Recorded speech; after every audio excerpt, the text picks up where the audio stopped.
morning, class 10th.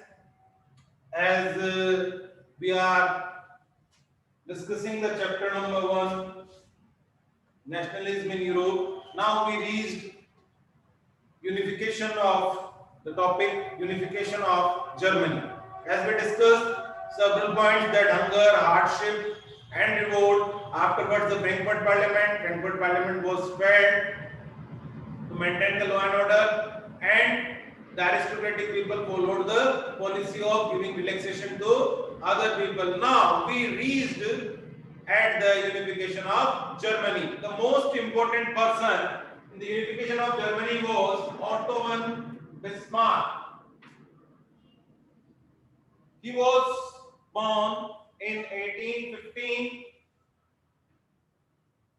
He do the sometime civil service. He was an army person. He strongly believed that unification should be followed with military rule, not from liberalization. He was against the liberalization. Even he was a member of the Prussian Parliament in 1848. You very well know about that, the time of revolution, 1830 to 1848. He opposed the liberals. And when he became the chancellor in 1862, he introduced the taxes without taking the prior permission from the parliament. He was not believing in discussing the matters in the parliament, and after that the liberals changed the things.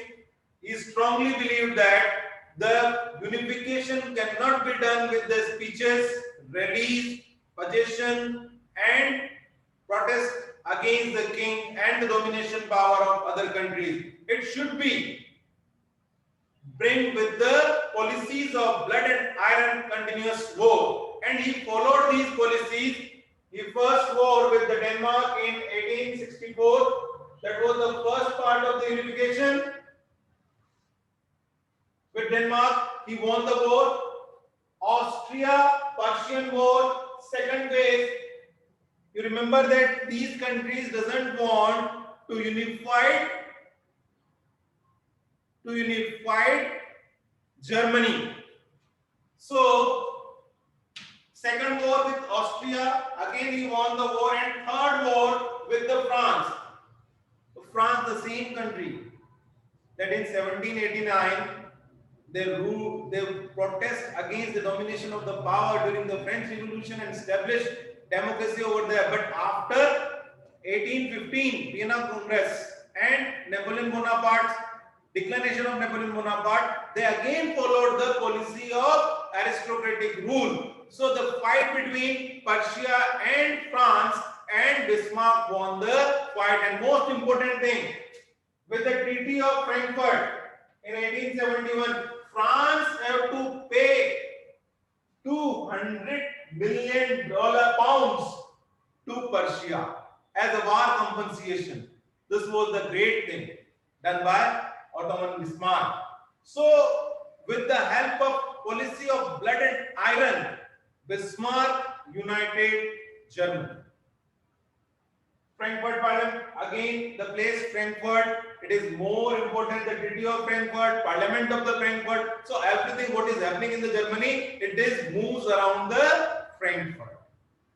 I hope you understood the meaning of this content, that Otto von Bismarck. Again I am revising Otto von Bismarck. He was a great ideologist person. He believed in the policy of blood and iron. Massive man.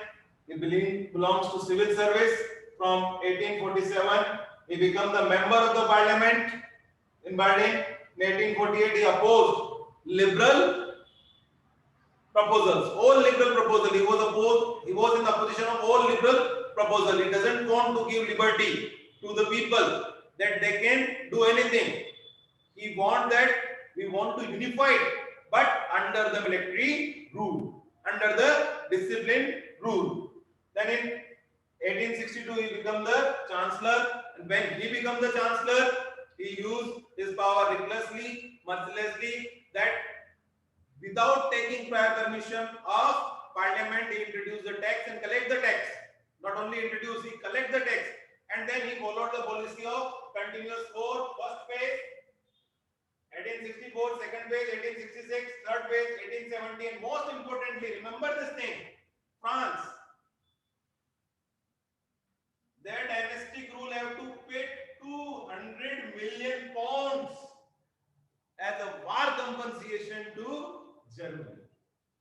So, in short, this was the outline of this topic. I hope you understood the unification of Germany. Then, from the next turn, we will continue with the unification of Italy. Thank you.